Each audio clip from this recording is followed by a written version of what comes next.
Good evening, and welcome to the 431st meeting of the New York Comics and Picture-story Symposium. This is a weekly lecture series on comics, animation, illustration, and other text image work. It's funded by the Will and Ann Eisner Family Foundation and the New School. Our guest tonight, in the red sweater, is Erwin Dejasse. Erwin Dejasse is an art historian, academic researcher, and exhibition curator.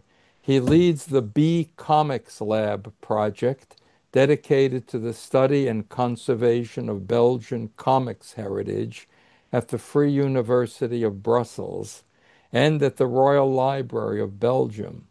He is also a lecturer at the University of Liège and at Saint-Luc, a higher school of arts in Brussels. In 2008, he co-founded, do you pronounce it ACME or is it Yeah, ACME? Yeah, ACME, the Academic Research Group in Comics. His research includes comics, outsider art, and punk culture. He has written several books. One is Maurice Francois Peyo, an animated cartoon from 2005, Art Brut and Comics from 2022, and The Silent Music of Munoz and Sampaio from 2023. Uh, Erwin's talk tonight is entitled Art Brut, an alternative history of comics. thank you so much for having invited me. Hello to everybody. Here here we are very late in the night, so it's quite strange to be in New York at 1 a.m. Well, I will begin with quite a modest way with an exhibition I curated, and that will be the common thread of this lecture. So maybe if you can show the next image, please. Ben. Uh-oh. Oh, Easier said than done. Wait. yeah, okay. So these are the two posters of this exhibition. The first on the left opened in September 2023 at the Art Brut, the Collection de l'Art Brut in Lausanne, in Switzerland, with the title Art Brut et bande dessinée, so Art Brut and comics. And this exhibition has been showed again in a quite different version at the Museum Dr. Ghislain in Ghent, Belgium. So we can, yeah, next, please. Yeah, here is the setting up of the exhibition in Lausanne. Next one. Yeah, and yeah, next. Yeah, and this was in Ghent, and maybe we still have one photograph next with the opening of that exhibition. So a little, yeah, what is Art Brut? If you're not aware of that, next one, please. Yeah, so the expression Art Brut came from Jean Dubuffet, who was a writer, a critic, an artist, and a wine merchant. And he was completely disappointed about the art of his time, what he saw in galleries as well in museums. He was very disappointed by the academic art as well as the avant-garde. So in fact, Dubuffet was strongly convinced that what he called the real art was to be found outside cultural institutions, and that it was made by people with no cultural background, by people who even did not know they were making art. Yeah, next. So he begins next to World War II, and he began to visit psychiatric hospitals, jails, people living alone in small village or sometimes outside the village. And that's how he began his collection.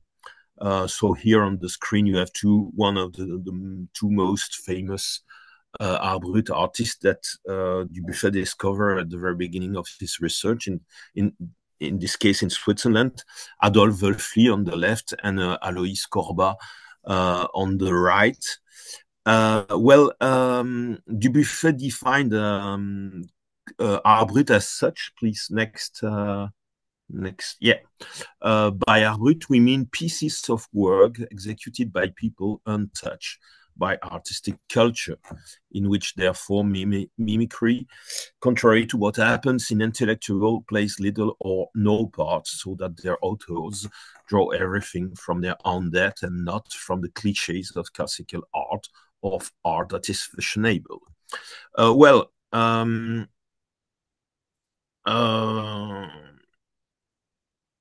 Dubuffet has given several definitions, and that sometimes could partly be contradictory.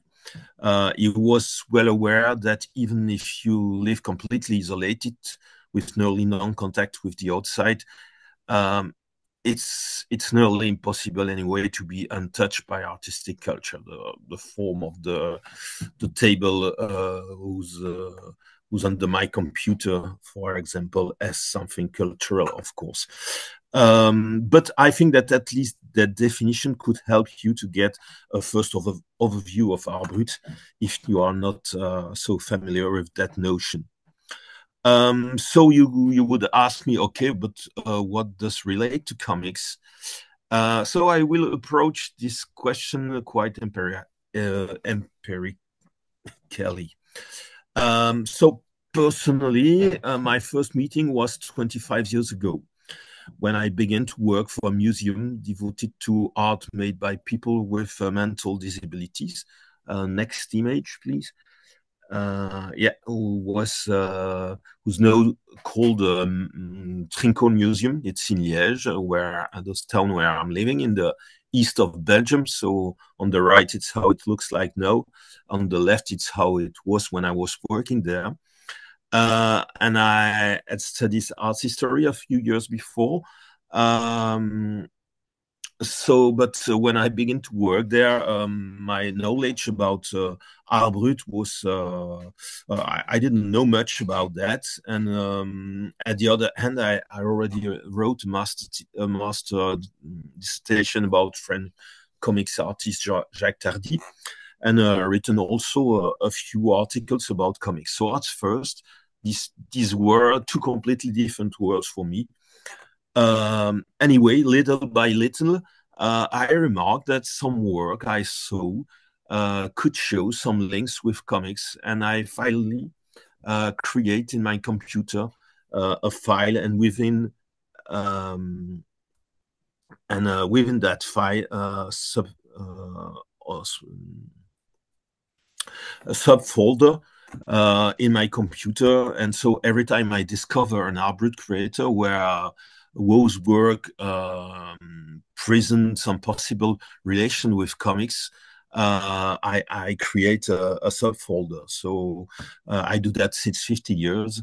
And now at the moment, I have about 150 subfolder with different labeled Art Brut artists whose work show some relation with comics.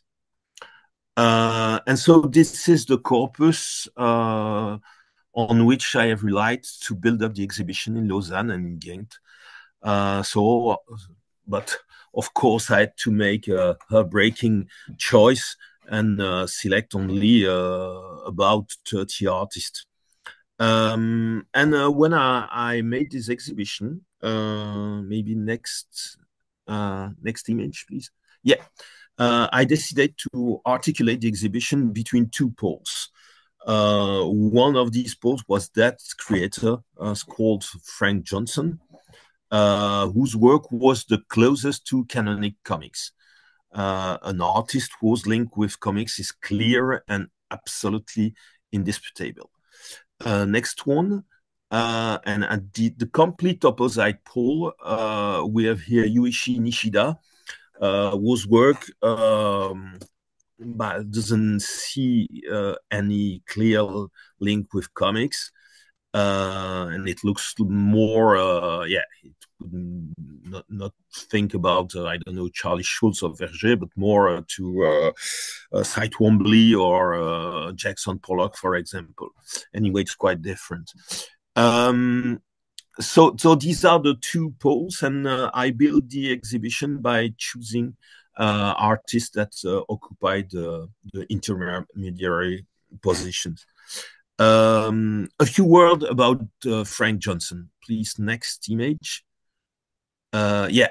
Um, at the death of Johnson in 1978, his widow Faye discover 129 notebooks like this one. Frank never spoke about that to his wife. It seems that even his best friend were not aware about that, but he made these notebooks were completely filled with comics. Maybe next one. Yeah, thank you. And yeah, maybe next one. Yeah, please. Yeah. So there are here, maybe you can see influences of EC's LC Chrysler, Cigar, Popeye. In this case, particularly Chester Gould and the draw of Dick Tracy, or sometimes also Frank King's Gasolina Ali, or Chick Young Blondie. The first book, the first notebook was from 1928, and the last one from 1978. So we did it during 50 years.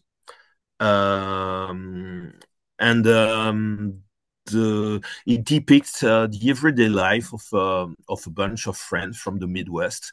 It is very much to do with everyday life.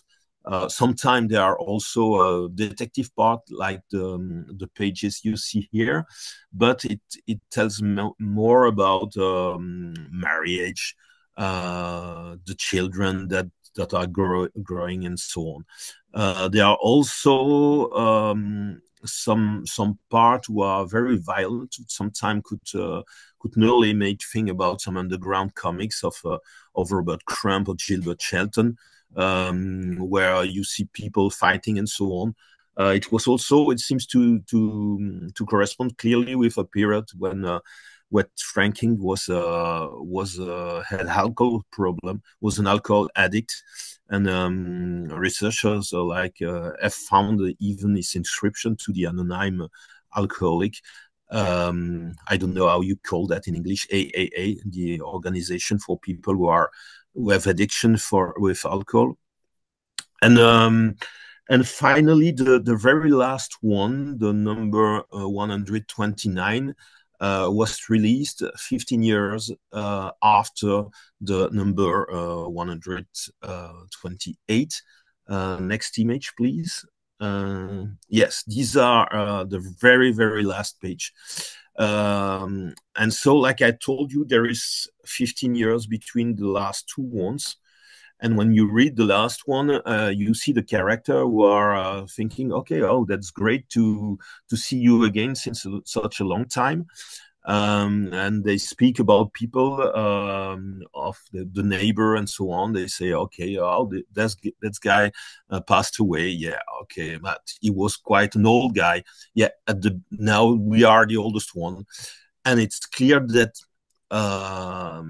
also because when you look at it, you see that it's unfinished. You have much less, not so much background as in the other and the other notebook. The style is quite versatile, change a lot from one page to the other one. So it seemed very clear that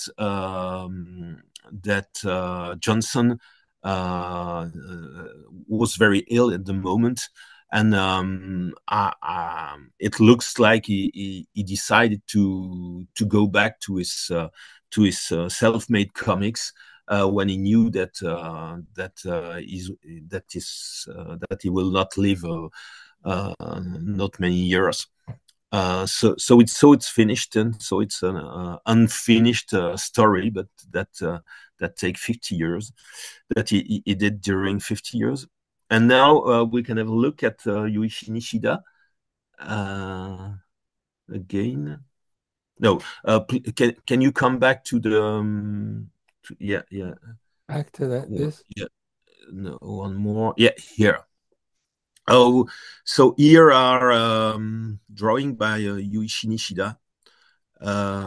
As a teenager, Nishida wanted to be a mangaka, so a manga cartoonist, but his attempt left him dissatisfied, and he had repeating the same character always and always, frame after frame, was too difficult for him, and he had problem, and he had mental problems, so he had to go in psychiatric institutions. And so finally, he decided not to make mangas, to make comics, but to concentrate not the story, but I would say it's difficult to explain, the energy of one volume into one drawing. Um, you have to know that Nishida makes one or two drawings a year, and they are very, very big. Sometimes 1 meter for 80 centimeters, but sometimes the double.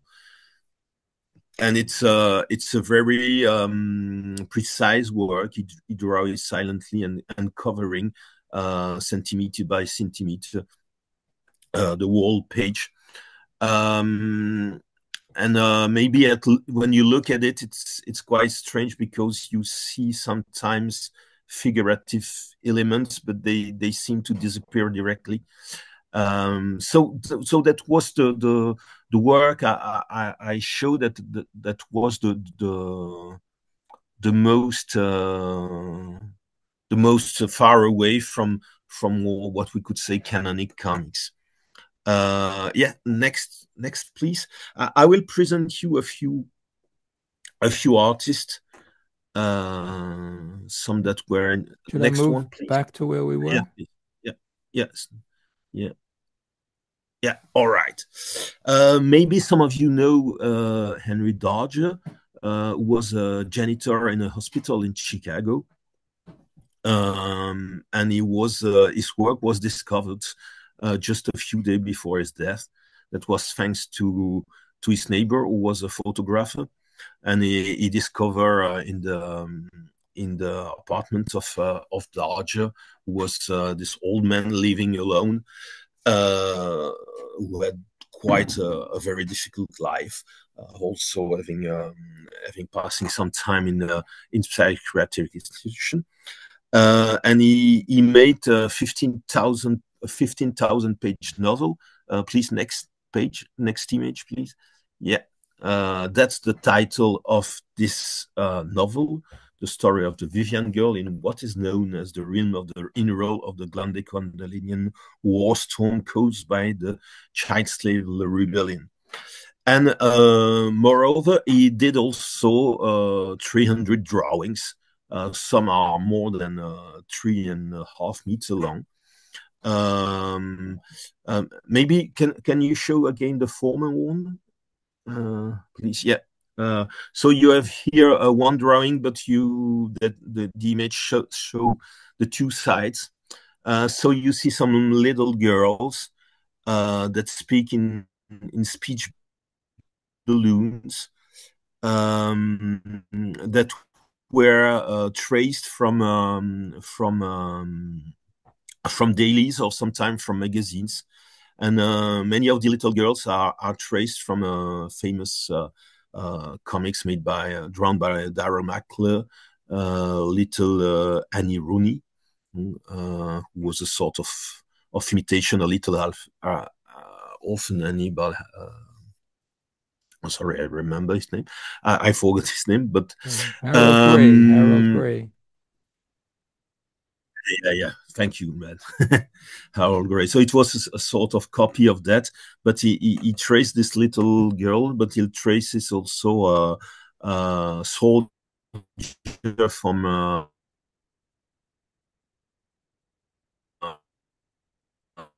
from the Civil War. And so this I think you're long breaking up a little, your sound. story seems to be uh, very much inspired by American Civil War. With yeah, that's between this little girl who are help against the slavery. Yeah, you hear me well? You hear me? Yeah, Ben? you were breaking up a little. Now it's okay, I think. Okay, no, it's okay. I didn't hear you. Your image was freezing. Um,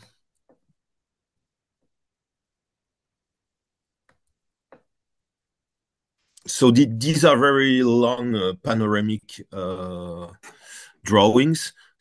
There are no frames, but sometimes there are speech balloons. Maybe you can see some of them, and sometimes a tree could have the function of the gutter between two panels in canonic comics. Michael Moon, who studied that work, suggests that the compelling hypothesis that the author's panoramic drawing were a way of monumentalizing the daily strips. So that's one other example, maybe the most famous one, the most clearly well-known link between comics and Art Brut. Next image, please. Yeah, next. Yeah. And no, I will show you three artists who are recycling famous comics character. In that case, it's Jean Leclerc. It's a Belgian artist who's uh, who's making drawing in the studios for people with a mental disability. But before going to this studio, he begins to make such drawing. He is still in that in an hospital, and where he works for the recycling of the cardboard. So he took this cardboard and copy some frames from comics frames, and it's quite very strange because the proportions of the original frame he copy or he redraw is not always the same as the one of the cardboard. So you have always the speech balloon who's very much on the on the at the on the on the right left on the upper left square or sometime on the upper right. So the character are completely disconnect with the speech balloon. In this case, these are famous Belgian comics character, like maybe you have recognized Snowy, Milou, the dog of Tintin, or also Le Comte Le Maire de Champignac on the right by Franquin. And so yeah, these are quite strange images because they are completely taken off from their original from the original page where they were.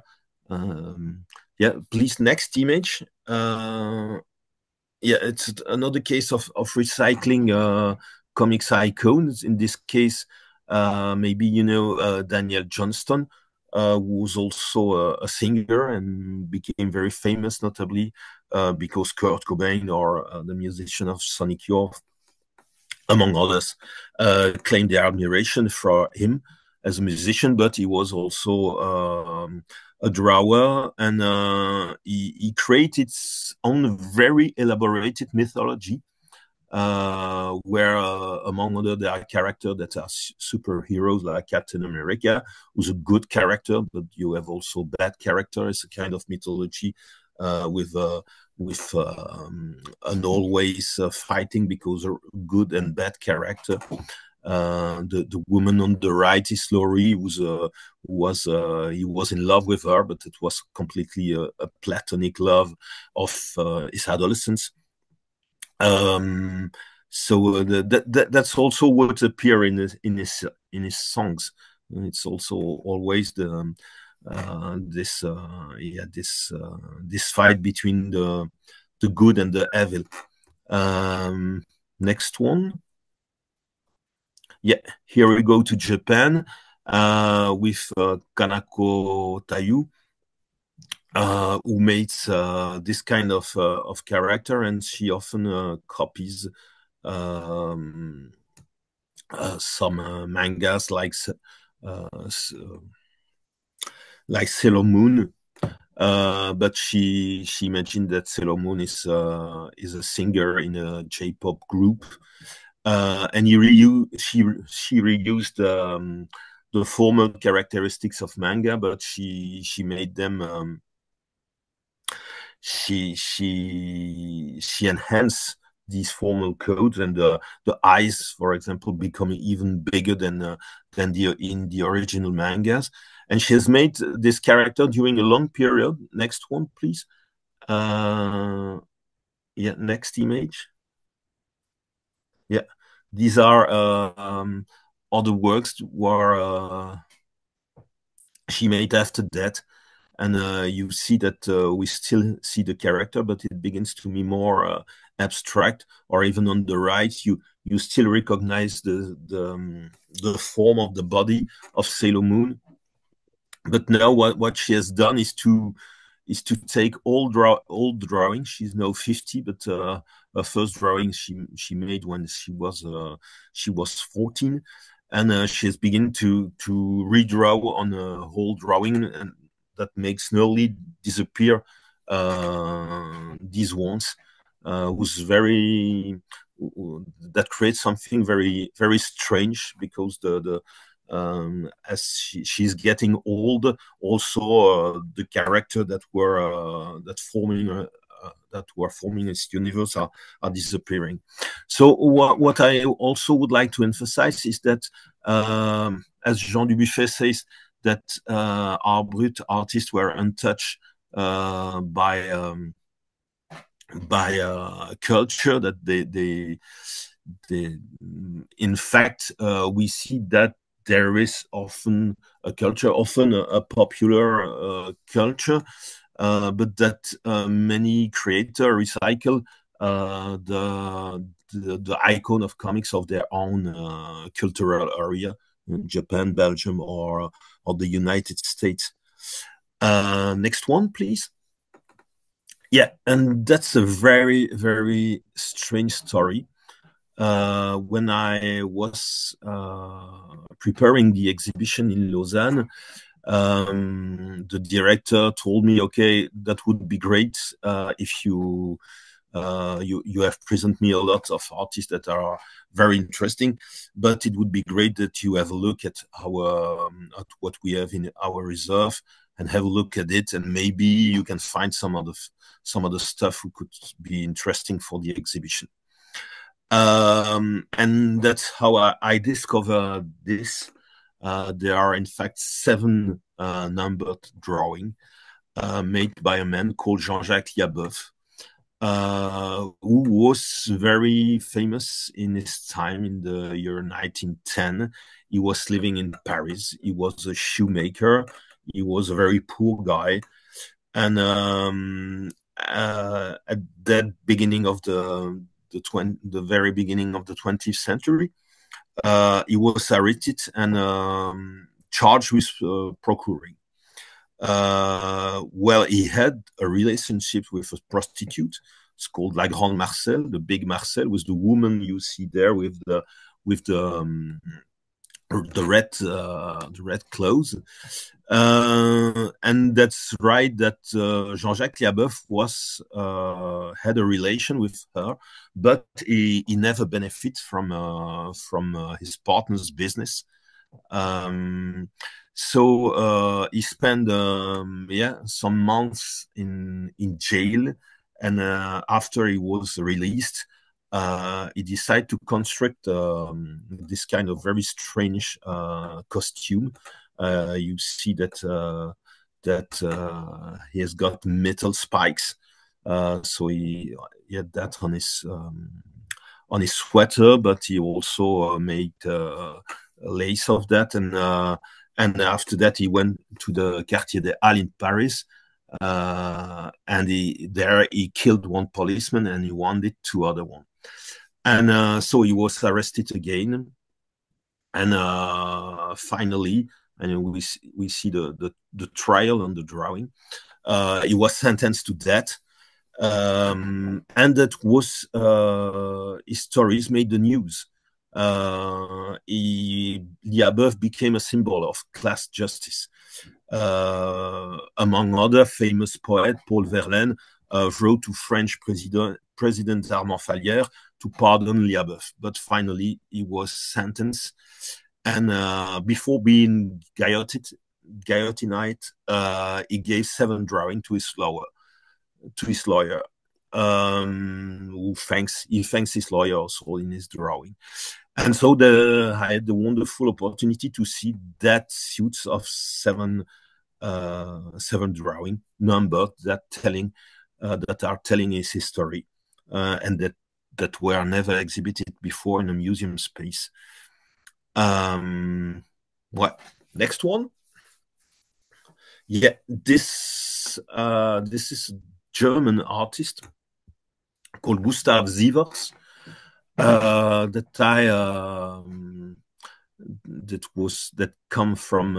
these works come from the Prinzum-Sammlung in Heidelberg in Germany, who's a very old collection, even older than the one that made Dubuffet,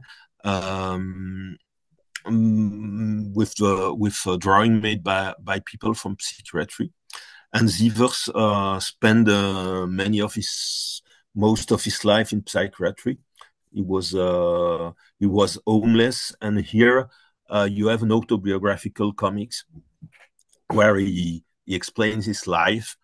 It's quite romanticized, but he explained also the bad treatment he received in the psychiatric hospital. We see him dreaming that he will eat sausages and smoke a pipe, and finally finish his life as an homeless guy again, walking on the road, like you see on the very last panel. In fact, his life finished very badly because when the Nazis party take the power in Germany, they extermine many people who are in psychiatric hospitals, and Sievers was among them.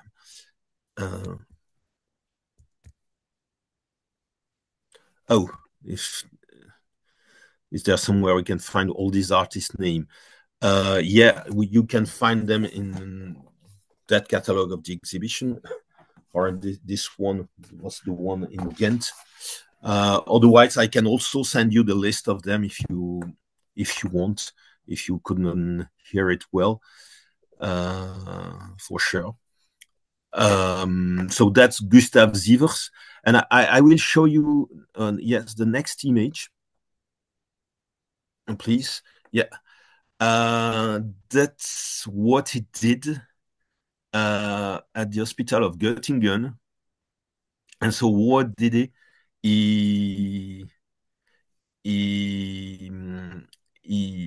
Every day he draw what he saw in front of his window. So what he saw is always the same. It's always the same buildings, the same part of the psychiatric hospitals, and he numbered them. And there are more than one page, at least 3 or 4, maybe more, because I see that you have number 265, 266, 264. So when I saw that, I was thinking about this an essay of Grace Schneider, What Happened When Nothing Happens, when she studied comics where nothing happens. What could be the contrary of canonic comics? Normally, you think that changing It's Alberto Altariba who said that, a Spanish critic, that changing is the brave of comics. Normally, you have one image, then you go to the next one, and something new happens. You get new information, and you can go further like that. Here, you have always the same thing. And the curator of the Princeton Sammlung told me, okay, I don't think this will interest you, but I think no, this interests me very much, because it can be linked with some contemporary comics. I'm thinking about some part of Jimmy Corrigan's Chris Ware, or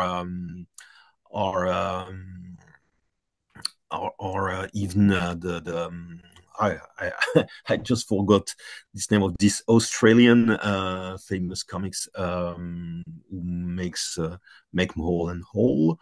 I oh, Simon Enselman, okay, who's describing, thanks to the devices of comics, how life could be boring. And in the case of Sievers, it's very I cannot see a better way to show the the horrible the horrible boring state of being of being uh, of being in in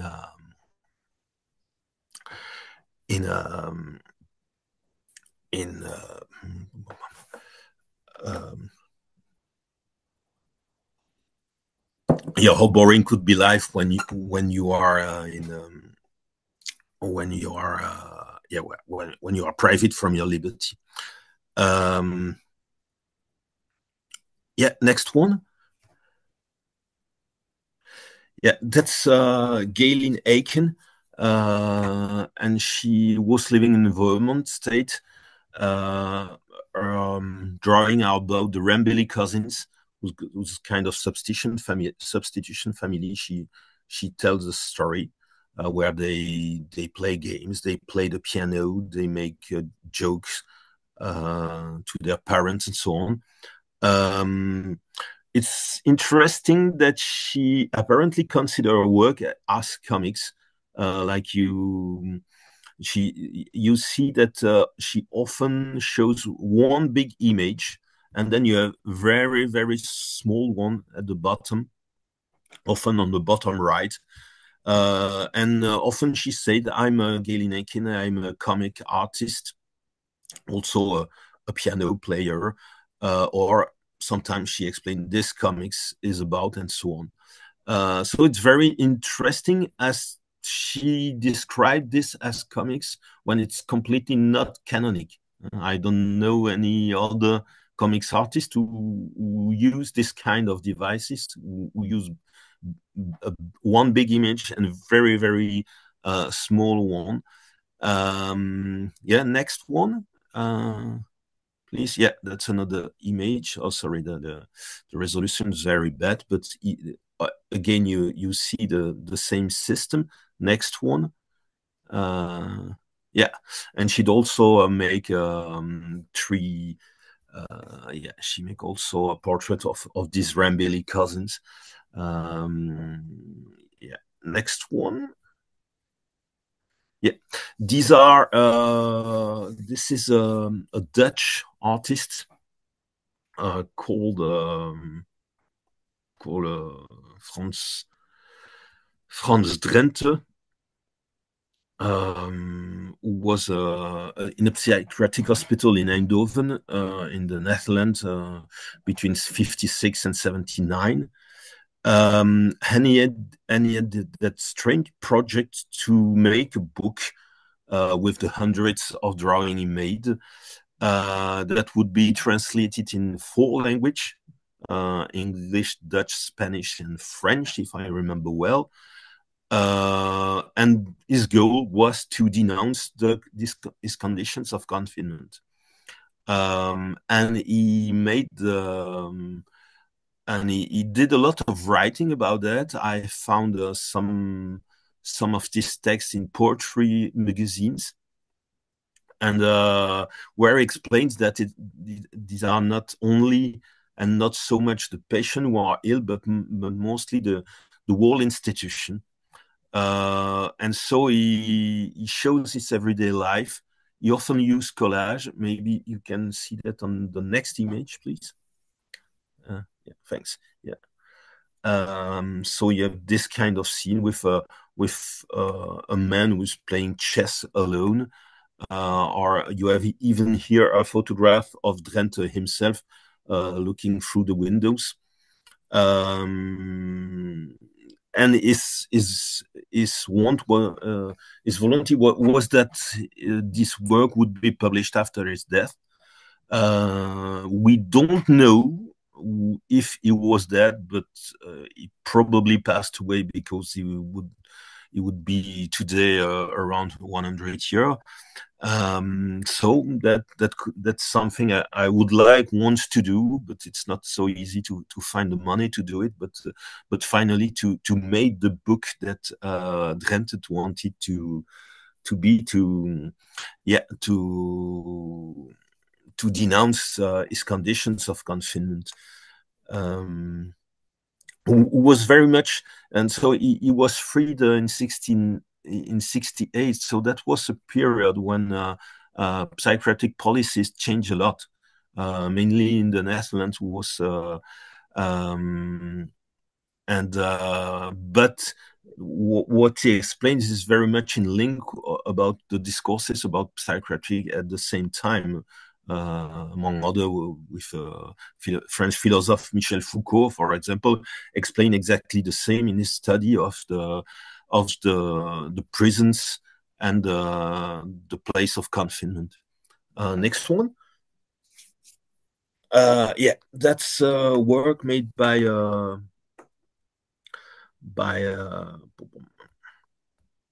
Denis Boudoir, who's a French guy who was in psychiatric hospitals in the center of France. If you know Hergés, you see that they are a very strong link. You have this kind of ligne claire, like his style has been called by your Swart. And these are very strange stories with, please, next one. Yeah. With the text who's not even in French, not even very easy to understand, with many mistakes in the words, and there is a contrast with the drawing, who's very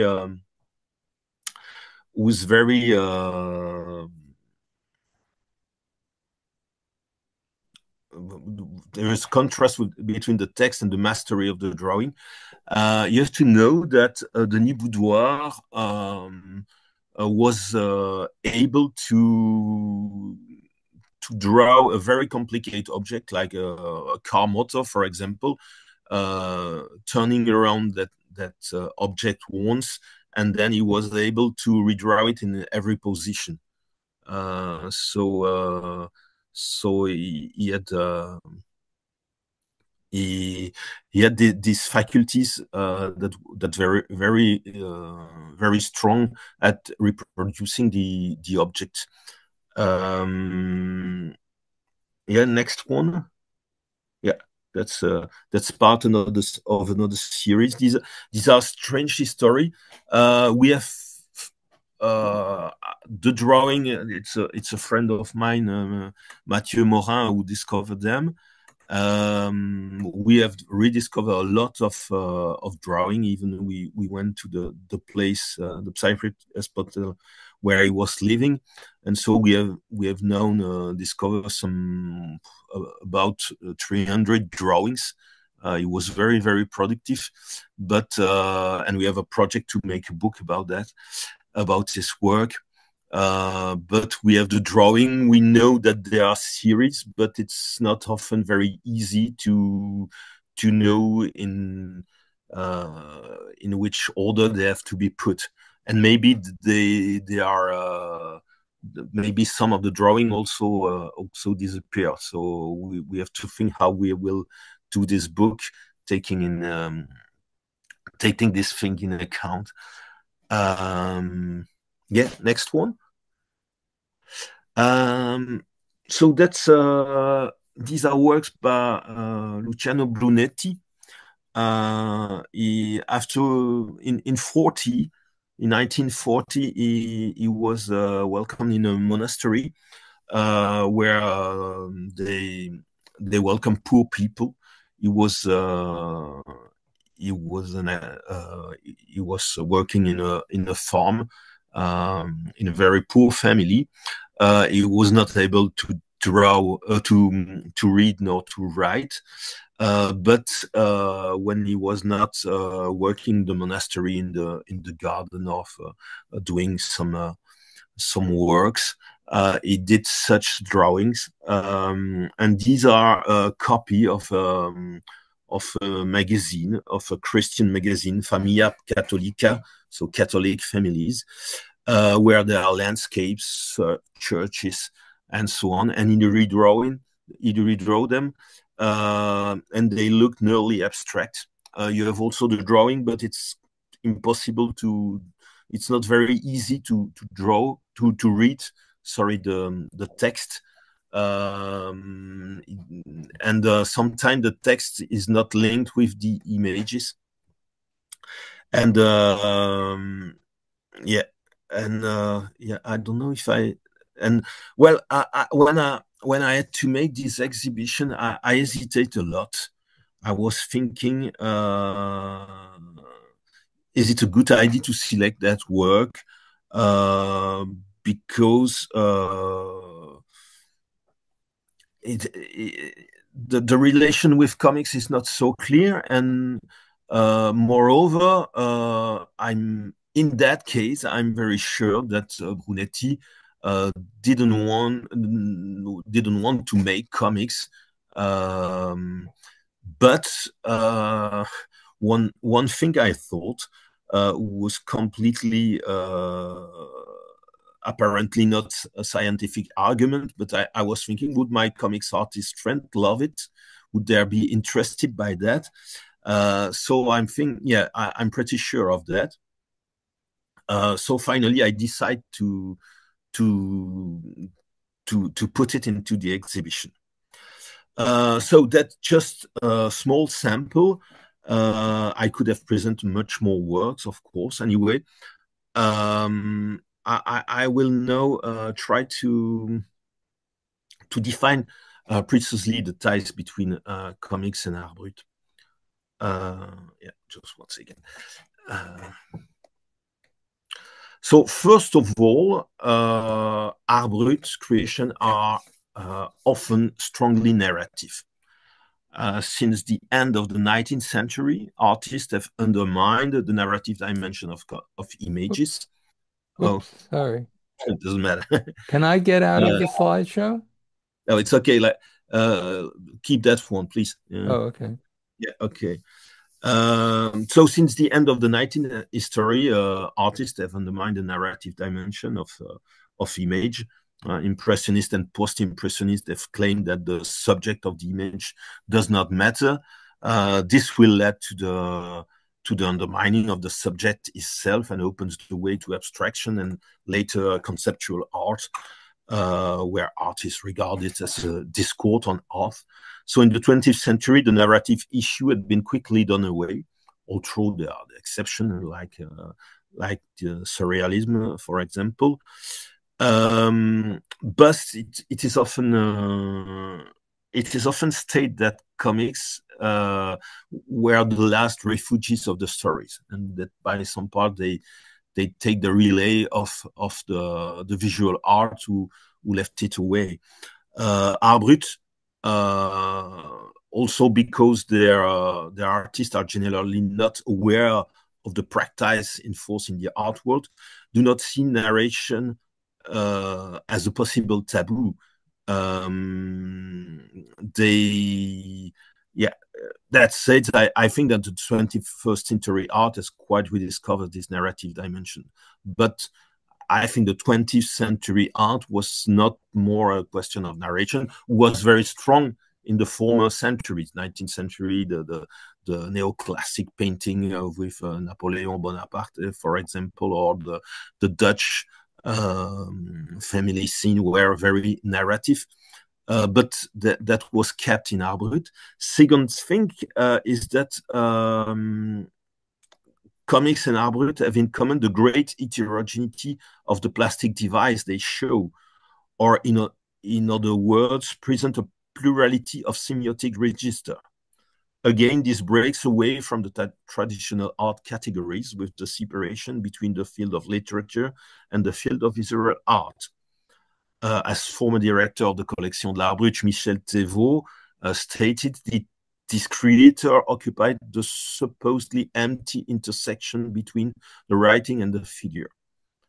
That said, the Art Brut work, like the one I've shown you, could not only show image with text, but also self-created pictograms, sometimes music notes, collage, photographs. So that's the second thing. That's the second thing I see that link the two fields, and in fact that show that there is no opposition between two fields, but there are. I think these were inside this comics field. So the narrative and the heterogeneity of the devices. Well, third thing, the exhibition I created or the lecture I'm doing now at the moment would probably not have been possible some 30 years ago. I'm well aware that the choice I made, the way I consider the works, is very much influenced by the evolution of comics in the last decades, mostly since the advent of the so-called alternative comics. In a former article, I defined the approach of the alternative comics artist as a quest for new possibilities. This means permanently question comics, their subject, their graphic style, their narrative structure, their codes. I will show you a few radical examples. Please, next image. Yeah. Like some abstract comics, like the one of Warren Crackhead. Next one, please. Or here, here the abstract comics made by Lewis Trondheim, French comics artist. Next one. Here, the work of Belgium Dominique Goblet, who are not so much the relation of stories, but a sort of poetry where you have visual rhymes, the face of the wolves, the woods, the small house. They appear and reappear at different moments. And these are works that were first shown in an art gallery, and finally Dominique decided to put them in a book. But she explained that you can read the book the way you want. You can begin it in the middle. You can go. You can let some pages come back and so on. So you have this sort of non-linear narration. Next one. Yeah, or here, for example, the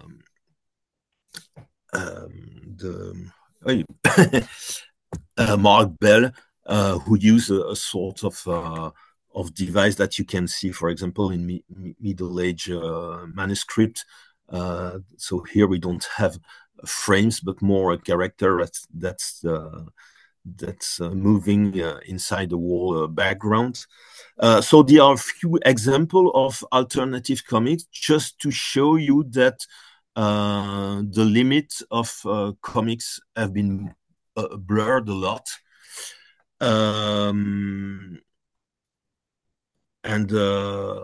Yeah, and because of that, it makes more easy to annex plastic and narrative creation from different artistic field, among other from some from Art Brut works. You have these when you look at this example, you can think, okay, oh, that's comics, okay, but maybe that one too, maybe that too, and so on. Um, so this comics-like work you can find from other artistic fields could form what Jean-Christophe Menu, who's a famous author, publisher, and scholar in France, who created the publishing house, l'association, and after that, l'Apocalypse, calls that the hors-champ de la bande dessinée, let's say the out of scopes of comics. It's difficult to translate because hors-champ, it's what is not in the field, but it's also an expression that is used in movies to speak about what you cannot see on the screen. That's also the hors-champ. He defined it as such. Please, next one. Uh, next image. Yeah.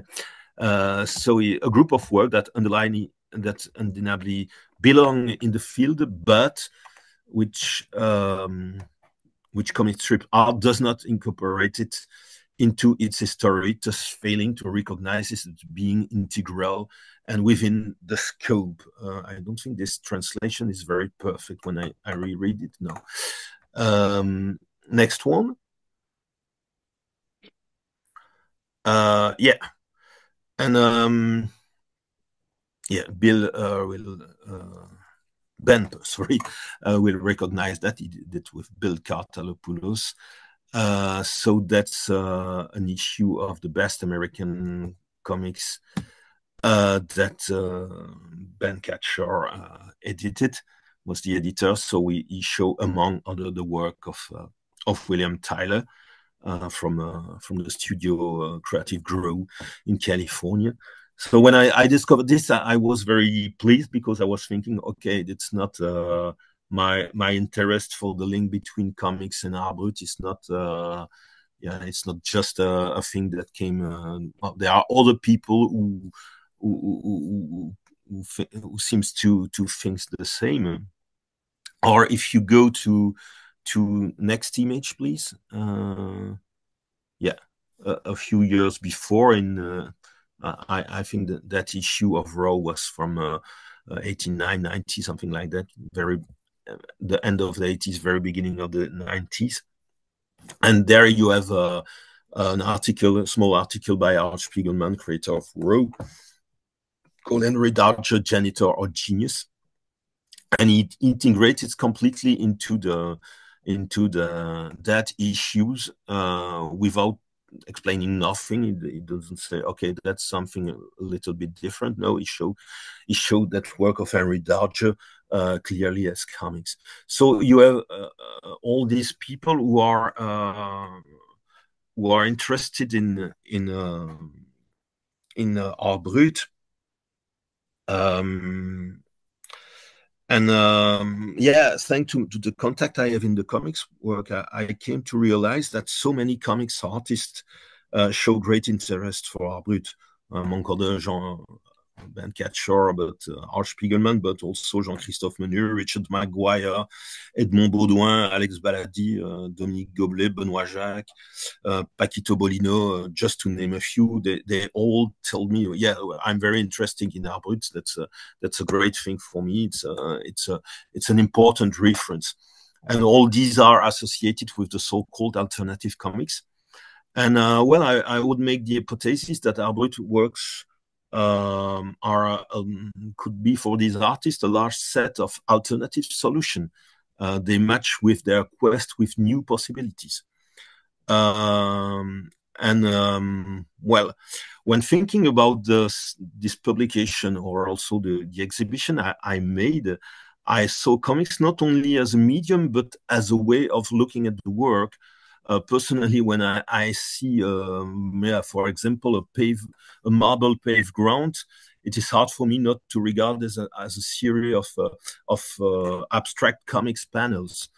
Retrospectively, I see that the title Art Brut and Comics would necessarily have conditioned the reception of the work. If there were no title, this were completely different. It's also an invitation to say, okay, let's look at this work as comics. So it's not it's not so much sorry, what is at stake here is not so much the nature of the work, but the singular way of seeing them. Thank you Thank for your you. attention. Thank you. And yeah, Let's go back to a full screen. yeah. And if you have question, Any remarks, any topics of questions? discussion, I have I'm open to lots of that. questions, but did you show any work by small children in your exhibition? No, but there was a project with that. My first when I re when the exhibition was shown again in Ghent, I was first thinking of enlarge the scope and maybe taking into account also works by people who are let's say between the Art Brut and something else. I was thinking, and I was thinking of incredible work that are kept at the Bibliothèque Nationale de France in Paris, but it was obviously not possible to get them. That were made by Jude young children, and they made it during World War II. But Hmm. the end was horrible because most of them were went to concentration, were kept to concentration camp.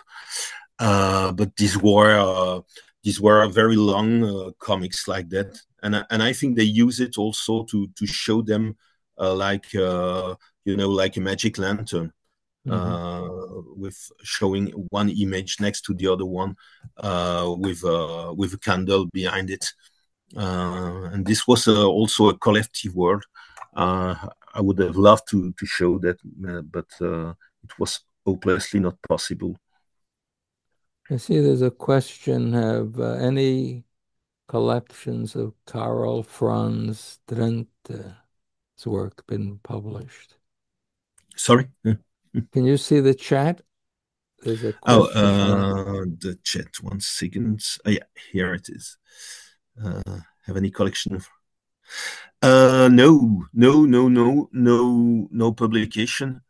Only there were a few drawings in a Dutch poetry magazine, but there are just a few, and there are hundreds of drawings.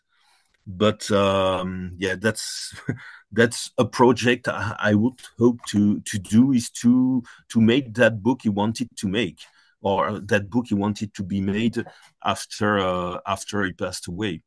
Um, and all the original drawing are kept in Ghent in Museum Dr. Ghislain, and they are very interested in. And it's quite a very interesting project also because Drent wanted he gave very precise indication about how the book must look like, and he wanted it to be translated in full language. So it's very difficult because of that. We have to, if I want to do it exactly like what he wanted, I have to find 4 different publisher, one in Dutch, one in French, one in German, and one in English. But if one of you are interested, we can discuss about that. Yeah.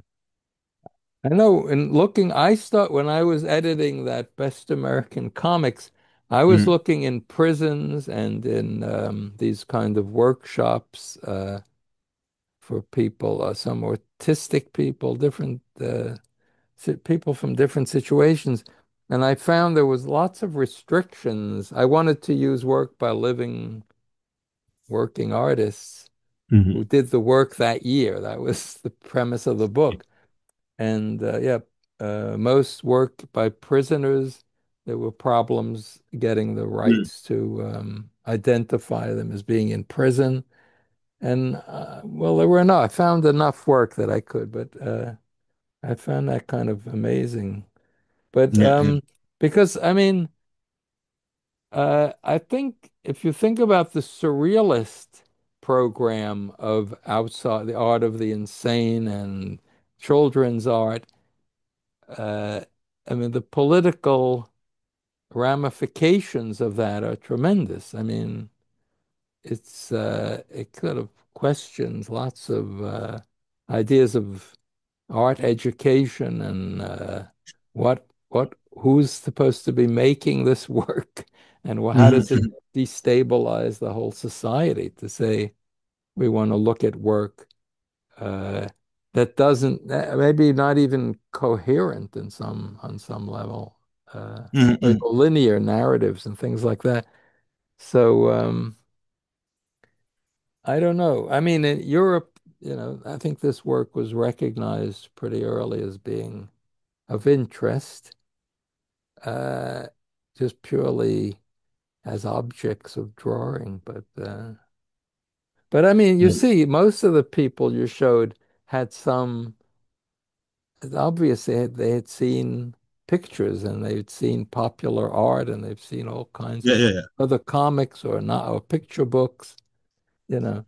So yeah, yeah. made in a total vacuum. Maybe children's drawing, because they haven't yet seen much, is the Mhm. purest expression, a graphic Yeah, yeah. expression that a human can make. But um, and it's always when you go to these comic festivals in Europe and they have competitions by age, it's the children's, the earliest, youngest children. Mhm. Their work is usually better than anything Mhm. on Yeah, yeah, yeah. exhibition. So it's kind of upsets a lot of ideas about what pictures should be or a narrative, especially in the world of narrative. I mean, the best American comics was always tended to feature alternative comics. So someone who worked in the mainstream would look at it and say, this is not comic. This is some alternative universe of comics. Mhm. It's not the comics I buy on the newsstand or so, and they would say, well, Yeah, how yeah, could this be the best? This is not even in the center of comics at all. So anyway, yeah. there's another question from Jonathan. Do you want to ask that live or do you want us to read it? How much is known about what individual art? Oh, hey. Yeah, I think that you can just read it. It's fine if it's probably clearer Okay. that way. I was Yeah. wondering how much is known about what individual Art Brut artists expect in terms of an audience. Yeah, where they're making the art for the other to see what the work made for the private. Do many make work with the hope of publication of gallery displays. Um, I think it's very different from one people to the other one. If you read the text of Dubuffet, there is a kind of mythology of the artist living alone, suffering, and who cannot be integrated to the society. But in some cases, it's like that. There are some art artists who really don't care about what their work will be do, where it will show or not. Some keep them from themselves. I met an Italian artist who was making very strange structure, but he wanted to keep them absolutely with him. But they were wonderful works, and some other one are very interested in being shown in galleries and so on. So they are very. I think it's very different from one case to the other. But anyway, I would not romanticize the idea of the Art Brut artist who's completely out of the society and so Yeah. on. But it's clear that there are also ethic issue with that. Um, if you go to some studios with people with mental disability of mentally ill people, it's always a big question to know, yeah, shall we show them in gallery or not? At the other end, uh, well, I know artists who say, "Oh, you don't have to show them in gallery because it's a treasure that will be rotten by the capitalistic stories." By him, but he himself was selling his work in galleries. So yeah, I don't think there is there is the perfect solution with that. You have always to, how to say, to manage with the situation. Yeah. Maybe Mark Stokes is here. He's done a lot of work with about Henry Dodger. He might be able to describe his interest in being published or how he Yeah. thought of himself as an artist. I know we've talked about that.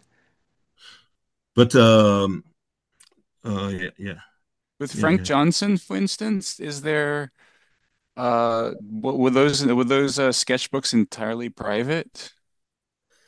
Did he Uh, share them with his family or No, he said yeah, he did. Didn't you say I, he didn't show them to his own wife? Didn't know they yeah, yeah, existed. Yeah. okay, Yeah. so yeah. it There is an was. article by Dan Nadel about that, and he explained that even it seems that even his best friend never saw the works. Yeah. Yeah, Uh, except I was wondering and actually I remember Karen Green had mentioned uh the uh the comics librarian at Columbia um that she had found in sort of like in among the papers of accountants and a lot of people with careers that are far from comics that she would find that they like in between their various work related documentation there'd be little pages of comics that they drew, and so I'm always interested in these very generally private. I think also I was thinking of do you know there's Paul the Theroux brothers? There's Paul Theroux who was a Yeah. travel writer, is a travel writer, and Alexander Theroux who writes about all kinds of things. I think Gary Groth at Fantagraphics has promoted his work, but they have okay. another brother who's a lawyer, and Mhm. apparently he also has a something that sounds very similar to I've never seen it, and I think it's mostly private, but something similar to Frank Johnson, where apparently Hmm. he, in comics Okay. Yeah. form, has kept like a daily diary for much of his life. Oh, So what's the name? I These think are it the. might be Mark Through. It's one of the through. It's like Theroux. I think there are th three or four brothers, and two of them. One's a very famous writer. One is a less but more interesting writer, and then there's some other brothers who work in other areas. Yeah, I And can ask. supposedly, I've this is just I saw in an art magazine they were writing Mm. about them, and he was mentioned as having keeping this. Yeah, so I wonder about these people like Frank Johnson who keep these long-term comics projects that Mhm. are never shared with the world, and sometimes they might be very interesting. Yeah, and that's also yeah. You have to be lucky to find them, but it's clear that there are similar work or disappeared. Certainly, Yeah.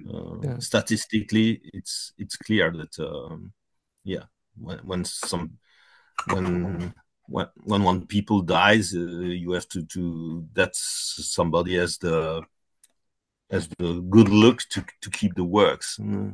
It showed that if the neighbor of Henry Dodger was not interested in art, maybe we still didn't know that work. Right. If I can just like follow up with one more, I know you've been Yes, ma'am. involved with uh, the Atelier, Yeah, yeah, yeah. yeah, I worked and there 2 years. Yeah, yeah, which seems closely related to this yeah, yeah, presentation, and I think that would be a case. They produce the that work is produced for gallery display. So the artists working at L'Atelier, Les, are they is d- is there a just returns to my earlier question, but with that example in particular, do they is there an incentive that the work is made for um exhibition and then repeated exhibition? Like yeah. I wouldn't say it is made for gallery, but they are shown in gallery. Yeah, yeah.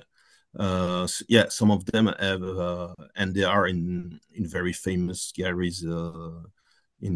outside the galleries in Paris or in New York, among other.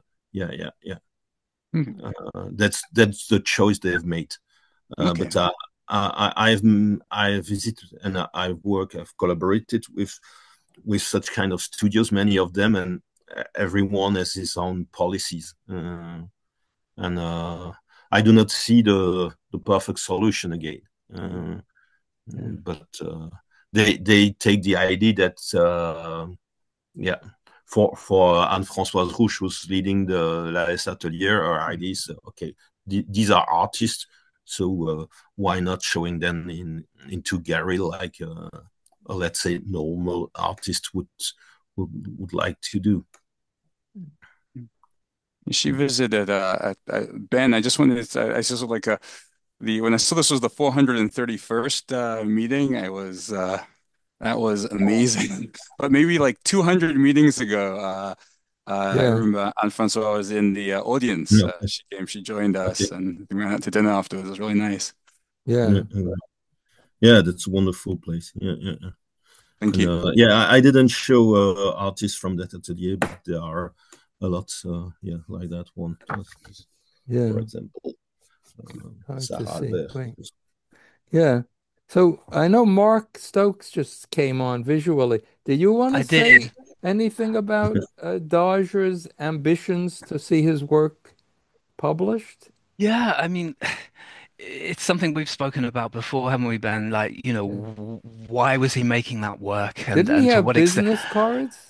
Yeah, I mean, that's right. I mean, Didn't he? it's a while. I mean, I always revisit it, look at the work again, and most recently because there was the Art Brut exhibition in Paris, which brought me back to it, and Oh, I actually got to visit it at the very last moment, and yeah, started like looking at this again, and talking to people from the Art Brut world, and yeah, it's I mean, having made the long documentary about Darga, ultimately we I suppose came to the idea that it was impossible to say exactly why he made the work, and the extent to which he wanted to bring it into the public realm again was really ultimately impossible to say. Mm. Um, and then, of course, as you were talking earlier about, the ethical aspect of showing that work, which, sometimes it seems like you're intruding on a private world. So, And yeah, I mean, that's for sure. You do feel like you're intruding, but ultimately, having worked on it for like over 10 years plus, you know, it's these are outsider artists, but in the end, somebody like Darga, he brought such a lot to the art world. I mean, he is one of the people who kind of redefined yeah. what art could be about. mhm. And so, you know, well, instead of like looking at, these artists like through I don't know, through a telescope or through a microscope or whatever, examining these artists, ultimately, an artist like Darga is like transcending a lot of what was, done in the art world. And, Mhm. having brought Darga into, you know, MoMA now, he's seen as an artist that like, we're in awe of, rather than just like seeing as, someone to examine. Yeah, ultimately, Yeah. yeah, it's there's the ethical aspect, but what Darga's true intentions were, really, really hard to say. Mhm. Can't Mhm. ultimately say because he didn't like make a clear statement about what he was doing. Mhm. But yeah, absolutely incredible artist. Mhm. Yeah. Mhm. So, Yeah, but he yeah. did have a business card, right? I remember that. Yeah, Oh, he yeah. did. Yeah. There are, as I'm thinking Well, back, there was evidence that he wanted to have, songs published, or he wanted to, oh, he some did want to, songs. Did you say yeah, songs? exactly. Yeah. Yeah, I think so. But, So, I'm thinking back to like research that's like, yeah, 15, 20, I did 15, 20 years ago. So I can't yeah. like, I'm not Mm. But 100% yeah, sure it of these struck things. me. And then, of course, Yeah. there's the case like Willem van Genk, Mm. Yeah, the Dutch, Mhm. who yeah, yeah, yeah, he was absolutely offended that he was shown as an outsider artist. He thought of himself deeply involved in the art world, and he sort yeah, of yeah. knew what was going on Yeah. in the art world. So he was somebody, yeah, dragged into the out because he was possibly, I don't know what his diagnosis was, schizophrenia, but he was dragged in because Yeah, of his Mm. mental issues yeah, he had. yeah, So yeah. who knows? It's a complicated Yeah, but we have question. the But did here. he? I think we are following the idea of the romanticism of the Yeah, good savage people that you have to kept away from the yeah, danger of the society, and also that yeah you see in the drawing of Gauguin who's going to Polynesia to escape from the society, yeah, from the civilization, and I think that what Dubuffet was writing is once again the same idea, yeah, that cross all the all the art from the 20th century, from even the 19th century, of the romanticism, the symbolism, surrealism, expressionism. They all had this idea. yeah. There's another note in the chat Yeah. by iPad 79. So I don't know. Thank you. Wonderful talk. A great Art Brut book. Eye of the Storm by a Civil War cartographer, Ah, yeah, yeah. Robert I saw Knox, it. Yeah, yeah, Sweden. yeah. That's great. That's Thousands incredible. of Yeah. pages of autobiography never published. No direct relatives, died in a veteran's old folks home. Discovered 90 years later when taken to a pawn shop. Sent to Virginia Historical Society, Andersonville. First-hand survival story. More of an illustrated book, but so many Thank you for that. tangencies to this wonderful work. Right. Yeah, another Robert Knox, Sweden. Yeah, it was an excellent talk, and some of the things that you did cover, like for example, Drenthe stood out. They're like, you know, absolutely fascinating project, and I look forward to Mm. hearing more about that. Yeah, yeah, yeah. Yeah, if you know a publisher who's interested in Snaden. Oh, that a typo? the Oh, right, idea, the Snaden. idea that I have, maybe it's too, but I hope it won't be too too. It will maybe. I hope it won't cost a lot, but the idea was making the book exactly the way it was, by following his writings, what he have said, and maybe putting another one, or a cover with other pages of a device like that, where it explained how this book had been made, what it was, his stories, and so on, to recontextualize it. Yeah, That is my idea. But Fantastic. Yeah, yeah, but it won't be a cheap book to do. it won't be. yeah. Okay. When I was trying to find sort of outsider people doing text image work, and I was spending time at these workshops. I was always tempted. People were making images, but not sequential, not necessarily using text. And I was tempted to ask them, have you thought about doing stories or picture books? And I was warned by one of the people working there that especially with the population she was working with, that if you make a suggestion to them, they would just stop working for a long, they Mm, would just give up. They'd say, mm, I don't want to do this anymore. So she warned me against doing that, and I didn't do it. But anyway, yeah. So anyway, the idea of defining this as comics, I think that's just going to open up a lot of issues, people will say, well, it's not comic for what. I think it's just text image work, and that's a history that goes back before anything we call comics. We Yeah. call it other things, One popular thing, prints, all those kinds of things. yeah. One thing was when the person who make the work says himself or That he's herself, "I made comics." Okay, right. that's the point. It's okay for me, even when it doesn't look very much like comics, like Yuichi Nishida. Um, I was surprised because I thought that some article will explain that okay, this Art Brut and comics, but these are not really comics. I only read one remark in a post on Facebook. That's the only remark that I saw where people were questioning the fact that these work are part of the comic field or not. Who's not really an interesting question for me. At the other hand, I don't think that people who are reading only mainstream comics would be very interested about this exhibition. I don't know. Well, But, or nor the best American comics anthology. yeah, And yeah, all the issues of it, people were saying, what is this?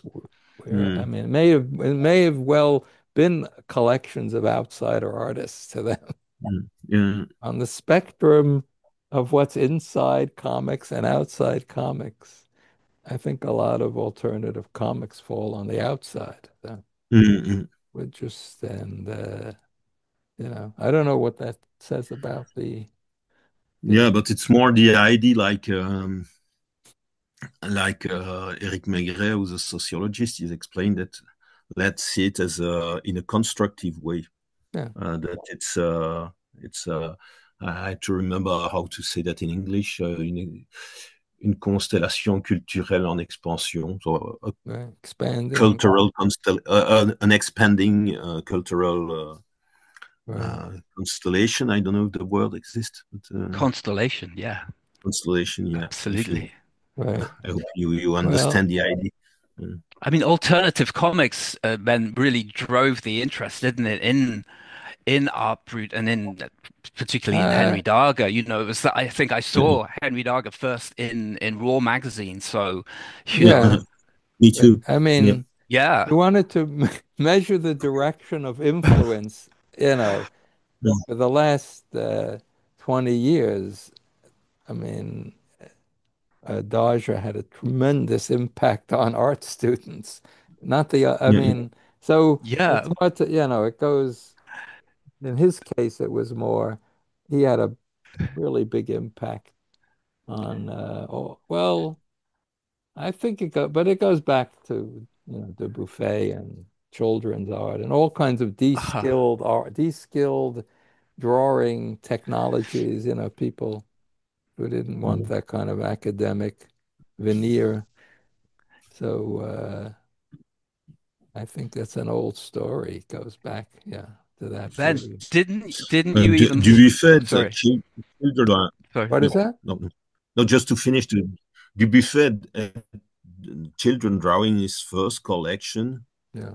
Was it? but after some time, he decided to how to say to to to put into the umbrella of Art Brut only specific work, and he rejected the children drawing.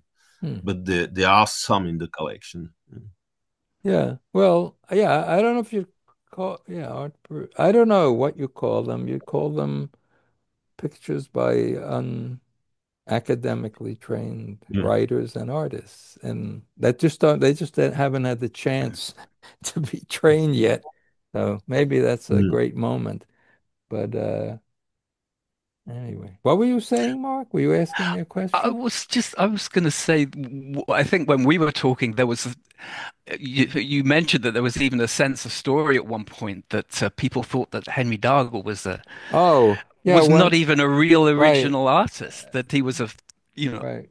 It was somebody an posing as invention. Yeah. one of these Chicago Ouais. surrealists posing, inventing this character. So yeah, that was one theory out there. But anyway, yeah, I think it works seamlessly. Some people, I know, in fact, since a lot of alternative cartoonists don't make a living from this work, they're right in the same boat as somebody in a workshop doing this, for an autism workshop or some other kind of workshop. So I don't think there is such a different condition in the culture. Uh, so Mm. that's another angle to that. So what's your next? Do you have another exhibition project or a book projects coming up that you're working on? Exhibition, not really at the moment. But the next book project is about Denis Boudoir. I'll show you. Oh, This okay. guy was able to draw a motor only by making my surrounding once the object and doing that. So did I hope I see tomorrow Mathieu, with whom we are doing this book that will be published by Art Brut, the same publisher as Right. the catalog. Eh, Could you Great. put a link? Is the catalog visible online? Yeah, Can we yeah, read yeah. it? I can give you them, and you will have all the most of the Yeah. name I show you too. If you could drop Yeah, that that's in a the great. chat, that would be good. So people can find these artists. Yeah, Um, and it's hopelessly only in French. Most that's of the okay. texts were translated into that small folder that was made for the exhibition in Ghent, but it's hopelessly already out of print. It was out of print during the exhibition. Right. But here you have you have a link with the publisher and the name of all the artists that are in the exhibitions. So the idea is making a book about Denis Boudoir, and also explaining the context. But because it was in the 60s, in the context of the anti-psychiatry, and so the La Chesnée, where he was very much influenced by Hôpital Laborde, who was very famous for that at that moment. So that's I would like to show the context, because there were also a lot of people, a sort of hippie-like atmosphere. But it was also a place where Jacques Derrida, for example, went, but also Archie Shepp, or Jacques Higelin was a famous French singer. So it was also a cultural place. And the idea that was that all the people must have the best paper, the best pencil to have, and that was in that context that Hmm. Denis Boudoir developed this work. What is strange, and I still don't have an answer. I don't know why he has not become famous earlier. Sorry, because it was Mathieu who discovered tens of his drawing, and after that we tried to know where it came from, because we didn't have any information. Right. Um, Somebody again, iPad uh, 79. Don't forget Jim yeah. Shaw's Expanding Cultural Universe, Institutional Critique, Thrift Store Art. Yeah, Okay. his exhibition of $10 or less found great art that It's Jim smashed Shaw, yeah, the artist of institutional yeah, canonical yeah. elitism, market boundaries. Yeah, like art, but in the fine art world. Thank you. Mm. Yeah. Okay. So anyway, it's a interesting subject. I don't think we've had anybody specifically talking about art. No, have we? I'm not sure. Maybe indirectly it comes up, but not. Uh, so it's a subject to look into more. And children's art and things like that. Yeah, So but you also received Yvan Lacbé, and he was part of a few weeks ago, if I yeah, remember well, and he was part also of one of these projects in l'AS Grand Atelier, um, and he made project with these studios. yeah. Collective project that involved many of the artists with mental disabilities that were there. Yeah. And also he made a sort of rewriting of some part of the Bible with a project that everybody was making hatching, and sometimes it's not the same people who's graving and the one who's drawing it and so on. And that's I can show I can put you the name of the book.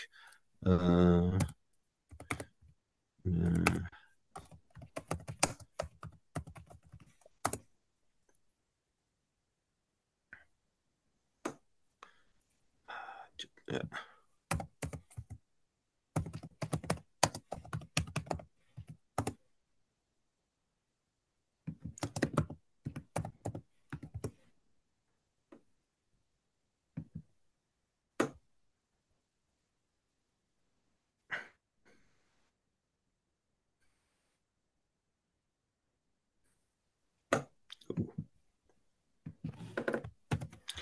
There it is.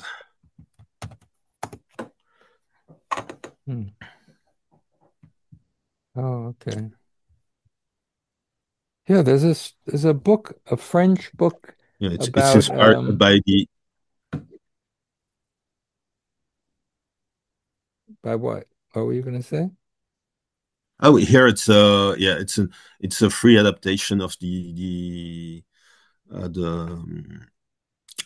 New Testament, but with the etching of Gustave Doré, but they reinvent Oh, I it see. with this collective of people from Frémok publisher and Laes Atelier people.